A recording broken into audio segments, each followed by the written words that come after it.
नमस्ते, good evening. कैसे हैं आप सब? उम्मीद है आप सब बहुत अच्छे होंगे, स्वस्थ होंगे, मस्त होंगे। और गाइज मैं भी बहुत अच्छी हूँ, स्वस्थ हूँ, मस्त हूँ। स्वागत करती हूँ आप सबका मेरे एक और नए ब्लॉग में। तो अभी अभी मैं एक अपनी कोई गीतों की बुक ढूंढ रही थी। तो मुझे मेरी ये जो थीसिस है जो मैंने एमए फाइनल में लिखी थी वो मेरे सामने आई।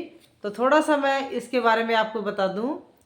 ये जो थीसिस है ये एमए फाइनल मैंने अपना एमए किया था वनस्थली विद्यापीठ टोंक निवाई से। और इंग्लिश लिटरेचर में मैंने पीजी किया था। तो हमारे जो सेमेस्टर सिस्टम था उसमें, तो सेमेस्टर में जो एमए फाइनल का जो फोर्थ सेमेस्टर होता था उस सेमेस्टर में हमें एक थीसिस लिखनी होती थी। यानी हर एक विद्यार्थी को जो एमए फाइनल का है उसको एक टॉपिक के ऊपर एक बुक लिखनी होती थी, जैसे हम पीएचडी करते हैं उस हिसाब से। तो ये देखो इतनी मोटी बुक है ये मेरी। और बिल्कुल ये देखिए अच्छे से टाइप करवाई हुई है। और ये अच्छी इसकी बाइंडिंग है, बहुत ही अच्छी। मतलब इसका जो बाहर का जो कवर है ना वो बिल्कुल अच्छा है। और इसका जो टॉपिक था वो मैंने लिया था treatment of the super natural in selected poems of ST. Coleridge.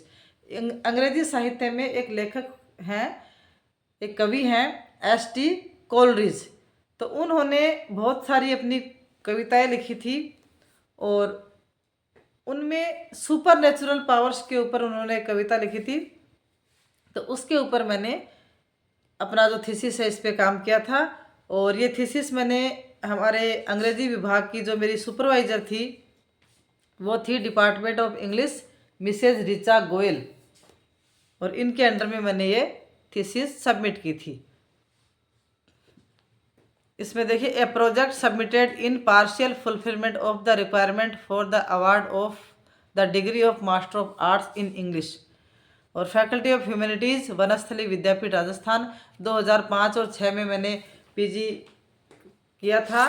तो इसमें ये देखिए इसका फर्स्ट पेज है। बहुत ही अच्छी क्वालिटी के पेज मैंने इसको लिखने में काम में लिए हैं। ये जो लेखक है एस.टी. कोलरिज, उनकी तस्वीर है। और उसके बाद में ये हमारा सर्टिफिकेट है मेरा, ये सर्टिफिकेट है। इसमें हमारी हेड ऑफ जो मैडम थी जिनके अंडर में मैंने ये प्रोजेक्ट पूरा किया था उनके साइन है। वनस्थली विद्यापीठ का देखिए यहाँ पे लोगो लगा हुआ है, ये आप ध्यान से देख लीजिए, वनस्थली विद्यापीठ का लोगो। तो मैंने सोचा क्यों ना मैं इस पर अपना एक ब्लॉग बना लूँ। और ये मैंने अपनी मदर को डेडिकेटेड की थी। ये जो थीसिस है डेडिकेटेड टू माई मदर, यानी मेरी पढ़ाई में मेरी मम्मी का बहुत ज़्यादा योगदान रहा था। तो इसलिए मैंने इस बुक में अपनी मम्मी को डेडिकेट करते हुए लिखा था। और इस बुक में मैंने जो पोइम्स जिसके ऊपर मैंने सुपर नेचुरल पावर के बारे में बताया है उसमें क्रिस्टाबेल, कुबला खान, ये पोइम्स थी। और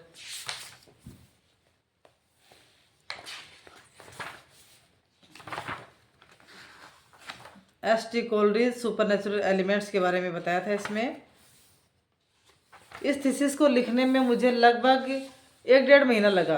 और शाम को जब हमारी क्लासें ओवर होती थी उसके बाद शाम को 6 बजे से 8 बजे तक डेली हम कंप्यूटर पे काम करते थे। और वहाँ से और लाइब्रेरी के अंदर जा के नए नए मैटर, इसके ऊपर खूब सारी किताबें मैंने पढ़ी, खूब सारा मैटर गूगल पे सर्च किया, तब जा कर के मैंने ये बुक लिखी है द सुपर नेचुरल पावर। अब मैं आपको बताना चाहूँगी कि वनस्थली विद्यापीठ के बारे में।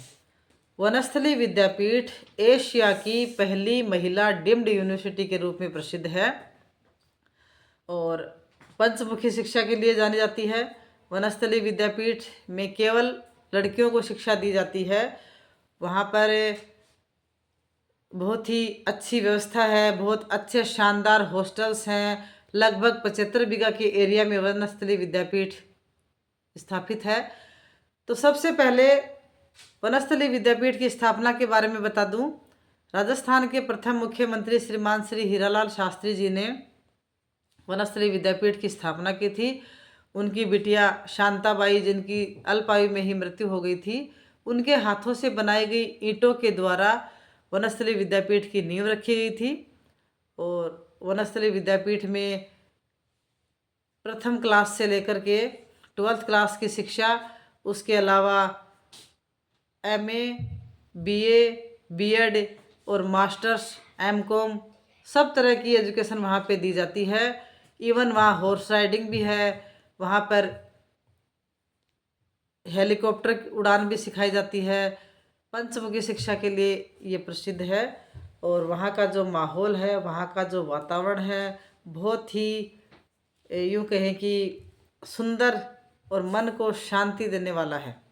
और वहाँ के हॉस्टल वार्डन्स हैं, वो भी एकदम घर जैसा माहौल वहाँ पे है, बिल्कुल भी घर की कमी महसूस नहीं होती है। मैं वहाँ 2 साल रह के आई थी और मुझे इतना लगाव हो गया वनस्थली विद्यापीठ से कि आज भी मेरा वहाँ बार बार जाने को मन करता है। वहाँ पे लड़कियों के लिए बहुत ही सेपरेट, सुरक्षित और यूँ कहें कि अच्छा माहौल है।